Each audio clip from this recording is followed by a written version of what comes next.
Deus abençoe os irmãos. Deus abençoe os irmãos conectados através da internet. Vamos retomar a nossa leitura da mensagem à era de Pérgamo. Antes vamos fazer um pequeno resumo. No último culto lemos das páginas 161 a 162. E ali o irmão Brana continuava falando sobre a idolatria, o paganismo, o politeísmo que se originou ali na Babilônia de Nimrod. Ali surgiu o conceito de 3 deuses, de 3 pessoas. Mas Satanás, não contente, não satisfeito, conseguiu fazer aquela doutrina de 3 pessoas ficar pior ainda. Agora já não era Pai, Filho e Espírito Santo, mas era o Pai, uma mulher e um filho, que era fruto dessa mulher. E assim, através das nações, dos reinos, dos impérios, houve sempre adoração à mulher. Houve sempre adoração à mulher e a uma criança e a um filho. Ali no Egito foi Ísis e Osíris. Na Índia, Isi e Svaras. Na Ásia, Cibele e Deois.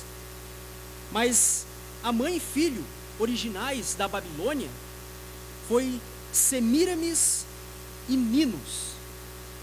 Semíramis era a deusa mãe da Babilônia, e ela carregava em seus braços um bebê, que era descrito como forte, alto e bonito. Em Ezequiel capítulo 8, versículo 14, ele é chamado de Tamuz.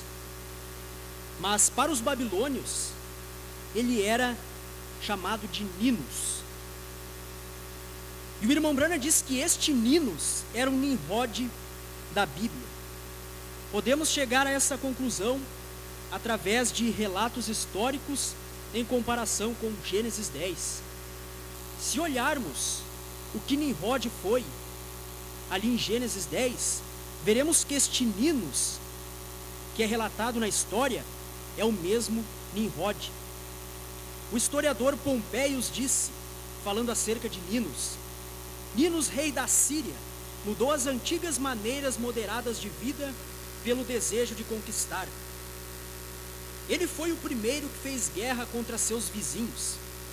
Ele conquistou todas as nações desde a Síria até a Líbia, porquanto estes homens não conheciam as artes de guerra. Outro historiador, falando de Ninos, diz: Ninos foi o mais antigo dos reis assírios mencionados na história.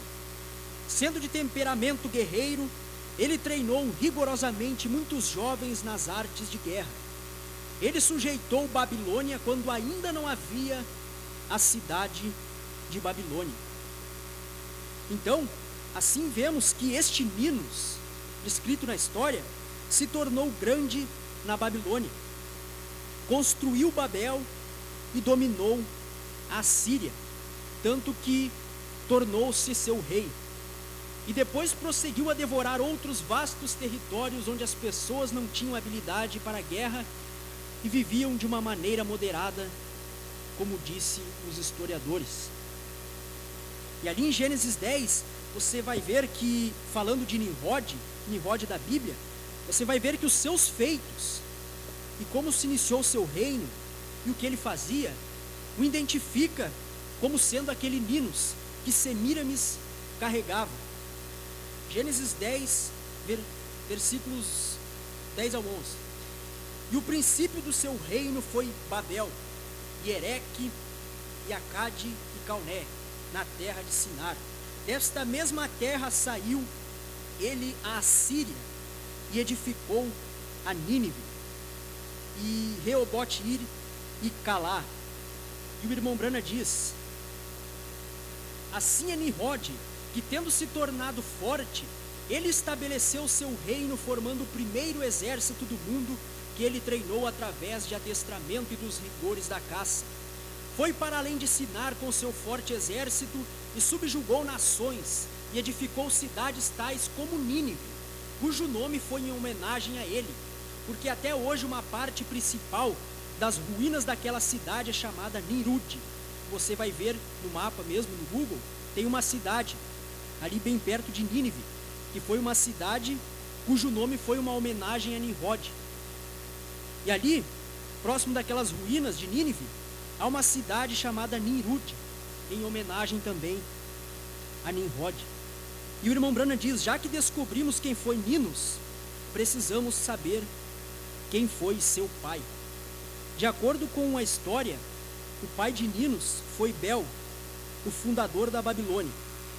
E o irmão Branham diz, agora deve-se notar aqui que Bel fundou-a no sentido de que ele começou este movimento todo.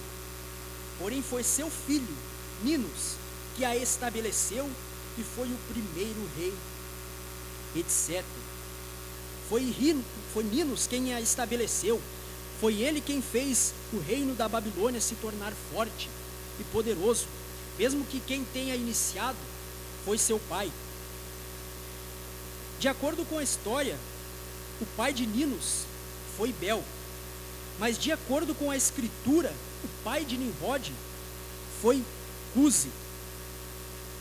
E Cusi gerou a Nimrod, diz a Bíblia. E este Cusi é o mesmo Bel. Por isso daí que vem o nome Babel, porque começou com Bel. E esse Cusi era o mesmo Bel.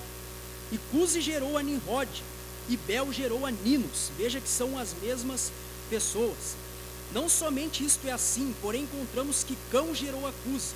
Veja, Cão gerou a Cusi e Cusi gerou a Nimrod. E na cultura egípcia, Bel era chamado Hermes. Bel, fundador da Babilônia, ali na cultura egípcia, se chamava Hermes. E Hermes significa o filho de Cão. Quem era o filho de Cão? Era Cusi. Então vemos que Hermes, que era o mesmo Ninos, era Cusi, que era o pai de Nimrod.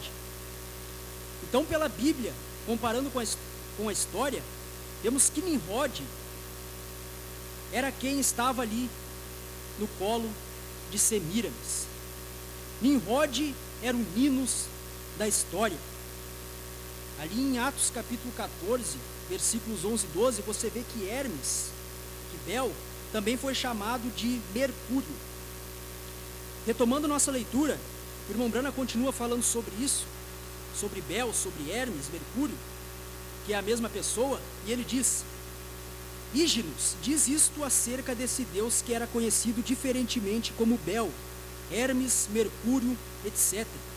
Por muitas eras, os homens viveram sob o governo de Jove, abre parênteses, não o Jove romano, mas o Jeová dos hebreus que antecede a história romana, fecha parênteses. E o irmão Branham diz, sem cidades e sem leis, e todos falando uma só língua. Porém, depois que Mercúrio, Bel, Cusi, interpretou os idiomas dos homens, por isso um intérprete é chamado hermeneuta, vem de Hermes. O mesmo indivíduo contribuiu às nações. Então começou a discórdia.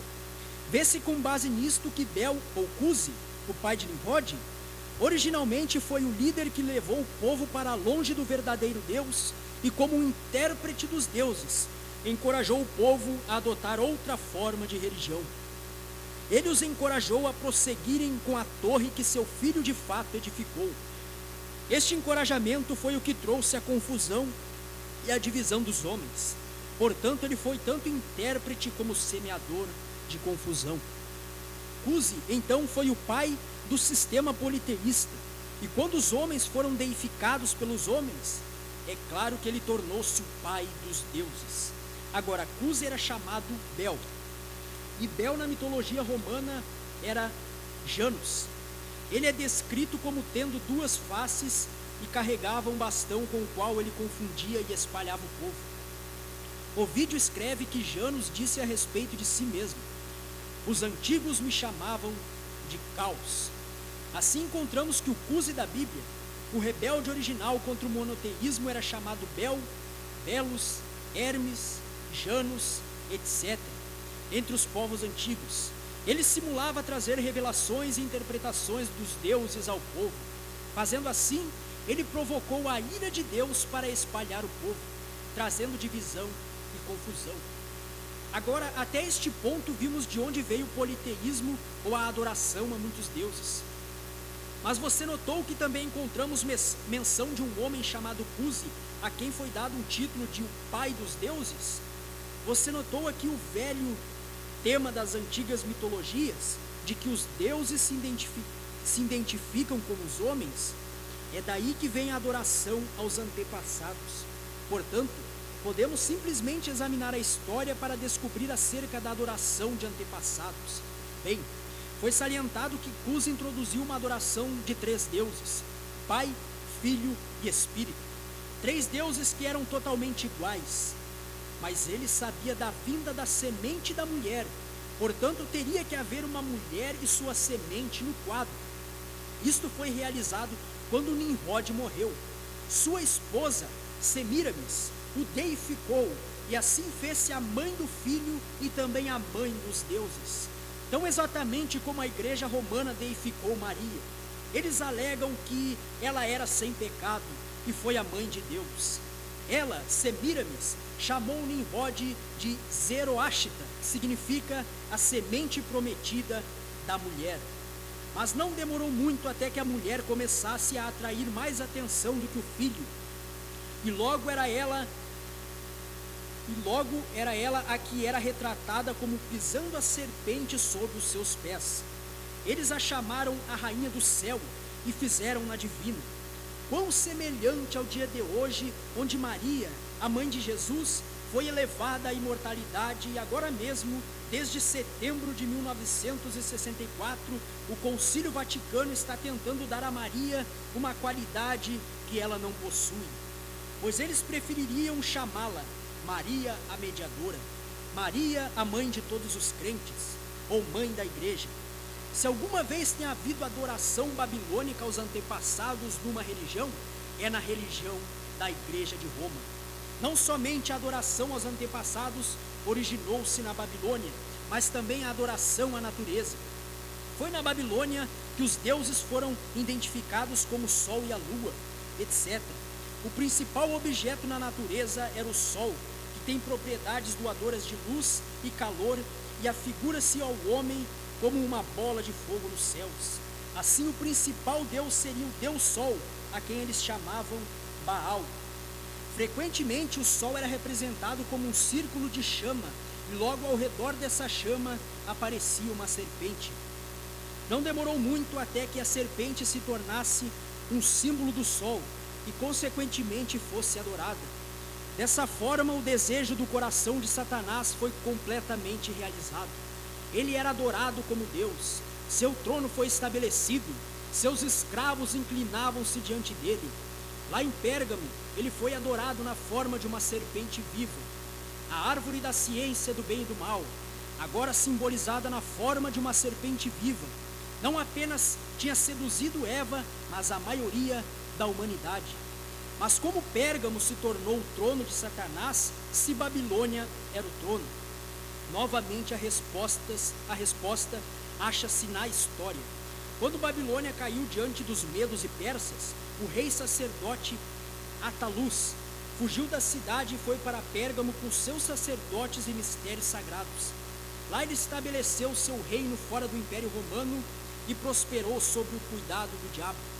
Este foi um resumo muito breve da história da religião babilônica e sua vinda a Pérgamo. Sem dúvida, muitas perguntas são deixadas sem resposta, e por certo, muito mais podia ter sido dito para nos esclarecer. Porém, este não pretende ser um estudo de história, mas sim uma ajuda ao estudo da palavra. Encerramos na página 163. Os irmãos podem colocar-se de pé. Vamos receber o nosso pastor.